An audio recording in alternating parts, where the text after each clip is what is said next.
Hidden inside the lush jungles of El Petén, Guatemala, lies the magnificent pre-Columbian Mayan settlement of El Mirador. Only discovered in 1926, this massive temple city flourished from the 6th century BC, while reaching its zenith between 300 to 100 BC with a peak population of over 200,000 people. However, beyond its capacity, the settlement is also known for its indigenous arrangement of a triadic structure that comprises expansive pedestals topped with a set of 3 summit pyramids. The greatest of these peculiar structures pertains to the Ladanta Temple, which rises to a fascinating 230 feet of height while jutting out from the forest floor. And while this height may be triumphed by a few Egyptian pyramids, Ladanta can be counted among the largest pyramids of the world, with its mind-boggling 2,800,000 cubic m, or 98,805,000 cubic feet, of volume filled with huge rock chunks. In fact, many researchers have further put forth the estimation that Ladanta is among the largest structures ever built by humankind, if we also include the gargantuan 18,000 square meters of platform upon which the temple is built. Also aptly known as the Great Pyramid of Egypt, the over 4,500 years old Pyramid of Khufu is the oldest and the tallest man-made structure in this list.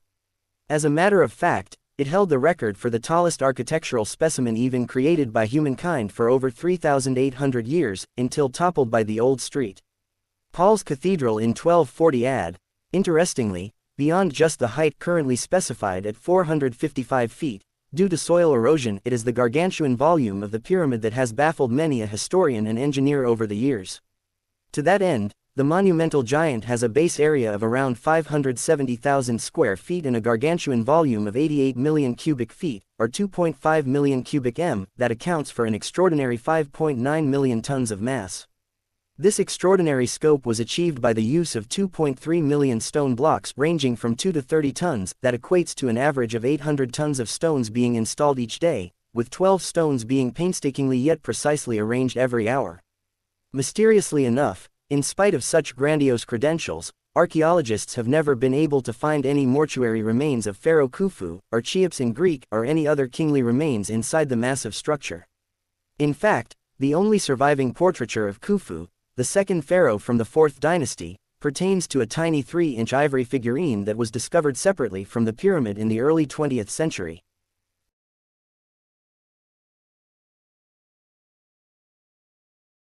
The second largest structure in the renowned Giza pyramid complex and also the second tallest pyramid in the world, the Pyramid of Khafra currently rises to a height of 448 feet while its original height equated to 471 feet, and has a base length of 215.5 meters, 706 feet, thus accounting for a humongous 46,770 square meters, 498,436 square feet, of the area, which is equivalent of over 8 football fields. Interestingly, the entire structure was already built upon an elevated bedrock of 10 meters 33 feet, which makes it appear higher than the actual pyramid's mathematical height. Now, while the Pyramid of Khafra probably didn't boast of as many regularly placed casing stones as the higher Pyramid of Khufu, the constructional techniques and arrangements of the 2-ton stones were similar to its predecessor. However, the Pyramid of Khafra, often overlooked by its larger cousin, greatest claim to fame arguably relates to the Great Sphinx, the largest monolithic statue in the world. That is because this incredible monument was a probable inclusive part of the vast Khafra complex built during the same time and possibly created from the same rock formations used for the giant pyramid. At least, that is the dominant view held by the majority of the Egyptologists.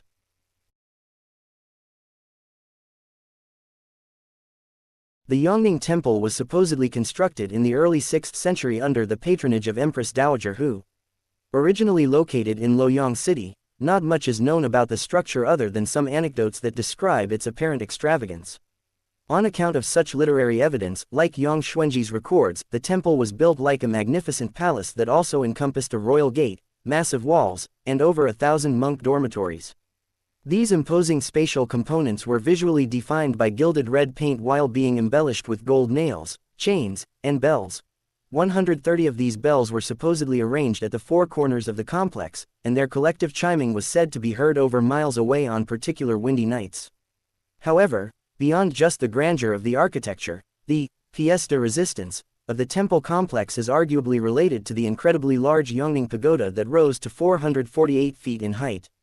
Unfortunately, According to the temple records of Loyang, the tower was entirely destroyed by fire in the 3rd year of Yongxi, 534 AD, with the flames taking more than 3 months to subside after encompassing the huge breadth of the structure.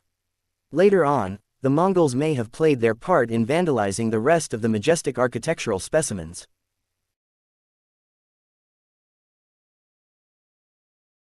Located in the sacred World Heritage City of Anuradhapura, the Jetavanaramaya boasted the largest stupa in the entire world, while also holding the honor of the tallest stupa in the ancient world.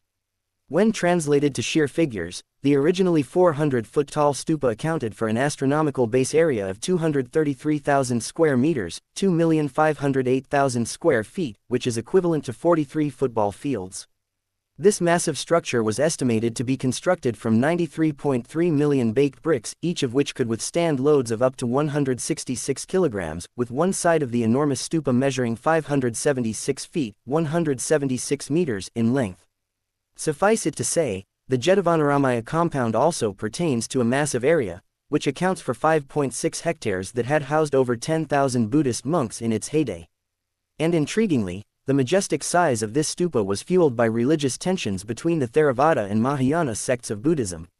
In that regard, King Mahasena of Anuradhapura made his impactful statement by destroying a previous Mahavihara, monastic complex of viharas, and then patronizing this engineering project that favored the Mahayana sect over orthodox Theravadins. Now, in its current state, the original building being long destroyed, was substituted by a smaller structure that is 232 feet, 71 meters, in height, built in the 12th century.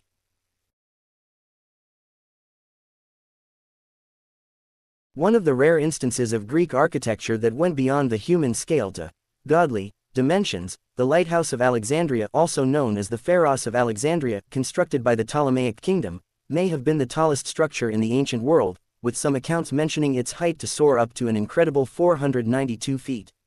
Unfortunately, since the building is not extant, we have to revert to its lowest possible height in accordance with other literary sources, which was still impressive at 377 feet.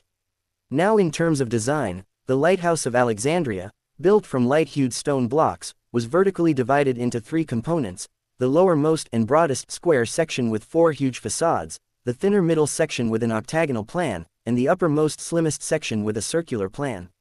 The functionality of the enormous structure was related to this upper level, with a mirror being installed atop it that reflected sunlight during the daytime, while the fire was lit during the night.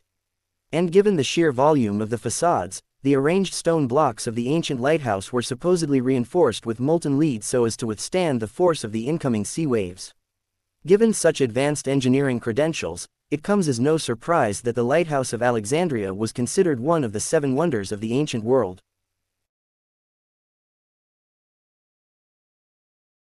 The Red Pyramid of Dashur, built by Pharaoh Sneferu, is the largest pyramid in the Dashur necropolis, while also being the 3rd largest pyramid in Egypt.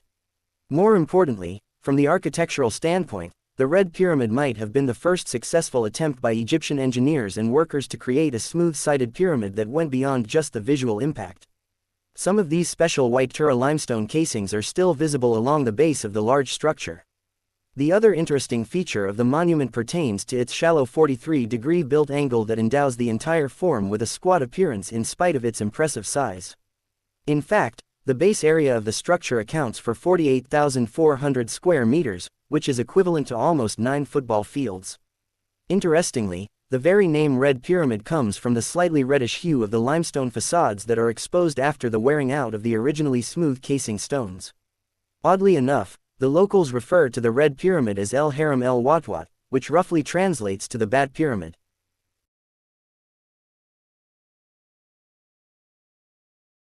The ambitious construction of the Ruwanwelisaya was initiated by King Dutugamanu in around 161 BC, but the sheer scope of the grand architectural project outlived the king himself, with the endeavor finally finished by his successor in 140 BC.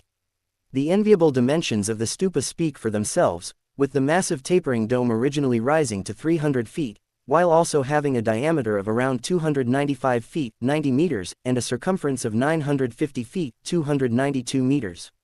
So mathematically, the base area of Ruwanwelisaya equates to over 68,300 square feet, which is bigger than a conventional football field. The Eatmanenki, roughly translating to House of the Foundation of Heaven on Earth, was supposedly a towering architectural triumph dedicated to the Babylonian god Marduk. Constructed by strategically arranging massive layers of bricks and tiles, such massive monuments were called Zik Koratu or ziggurat, which basically means rising building. In this particular case, the Eatmanenki was probably the largest of these ziggurats, and it was possibly built within the confines of the ancient city of Babylon.